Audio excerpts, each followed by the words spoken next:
Assalamualaikum warahmatullahi wabarakatuh. Perkenalkan, saya Nabila Aliani dari Departemen Solistika dengan NRP terakhir 166 dari kelas Pancasila 9. Pada kesempatan kali ini, saya akan memaparkan terkait isu yang sedang banyak dibahas akhir-akhir ini, yaitu tentang penambangan nikel di Kepulauan Raja Ampat menurut perspektif Pancasila. Sebelumnya, saya mengambil berita dari website Mongabay dan BBC News Indonesia sebagai referensi. Sebenarnya, apa sih yang sedang terjadi di Kepulauan Raja Ampat? Nah, saya di sini telah merangkum isu tersebut dalam beberapa poin penting. Pertama, terjadi pengerukan nikel di beberapa pulau yang terletak di Kepulauan Raja Ampat.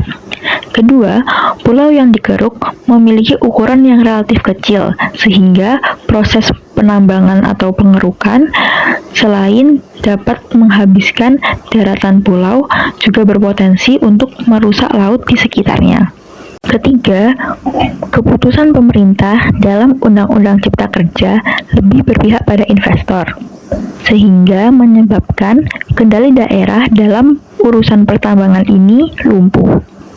Keempat, masyarakat dan aktivis lingkungan telah melakukan aksi terkait penambangan ini, namun mereka malah ditangkap oleh petugas.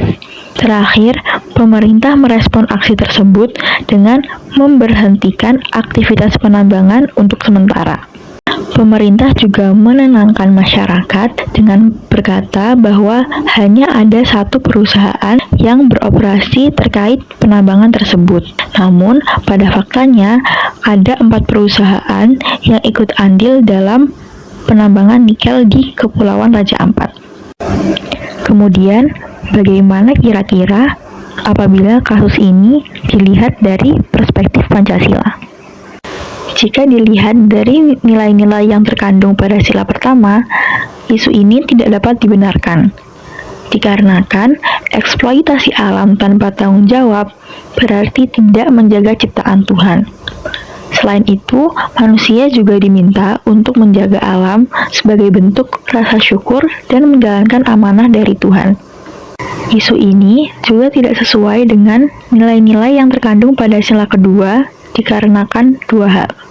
Yang pertama, menangkap warga yang menyuarakan terkait isu lingkungan mencerminkan sikap tidak adil dan tidak menghargai martabat manusia. Aksi damai terkait lingkungan seharusnya dihargai sebagai bentuk kepedulian, bukan kejahatan. Yang kedua, mengatakan pada masyarakat bahwa hanya ada satu perusahaan yang menambang nikel di Raja Ampat, walaupun pada nyatanya ada 4 perusahaan. Kebohongan merendahkan nilai-nilai kemanusiaan karena mengambil hak masyarakat untuk mengetahui kebenaran. Isu ini juga tidak sesuai dengan nilai-nilai yang terkandung pada sila ketiga. Dikarenakan kerusakan lingkungan atau konflik akibat tambang dapat memecah belah masyarakat lokal dan menyebabkan ketegangan antara daerah dan pusat. Hal ini dapat melemahkan persatuan. Isu ini juga tidak sejalan dengan nilai-nilai yang terkandung pada sila keempat, dikarenakan oleh dua hal. Yang pertama, izin usaha pertambangan diberikan tanpa diskusi mendalam dengan masyarakat lokal atau dengan mempertimbangkan konservasi yang ada di dalamnya. Kedua, penangkapan aktivis menunjukkan bahwa kritik dan partisipasi warga kurang diberikan ruang yang layak dalam pengambilan kebijakan. Padahal seharusnya aspirasi warga dihargai dan ditanggapi secara bijaksana, bukan dibungkam. Terakhir, isu ini juga bertentangan dengan nilai-nilai yang terkandung pada sila kelima, dikarenakan keuntungan ekonomi cenderung hanya dirasakan oleh perusahaan penambangan atau pihak luar. Sedangkan masyarakat yang tinggal di sekitar area penambangan hanya merasakan ampas kerusakan alam dan pencemaran yang diakibatkan oleh aktivitas penambangan tersebut.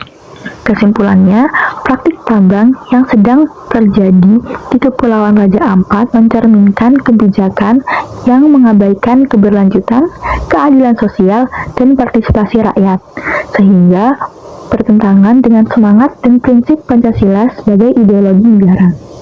Sekian pemaparan dari saya. Atas segala kurangnya saya mohon maaf. Terima kasih telah menyimak hingga akhir. Wassalamualaikum warahmatullahi wabarakatuh.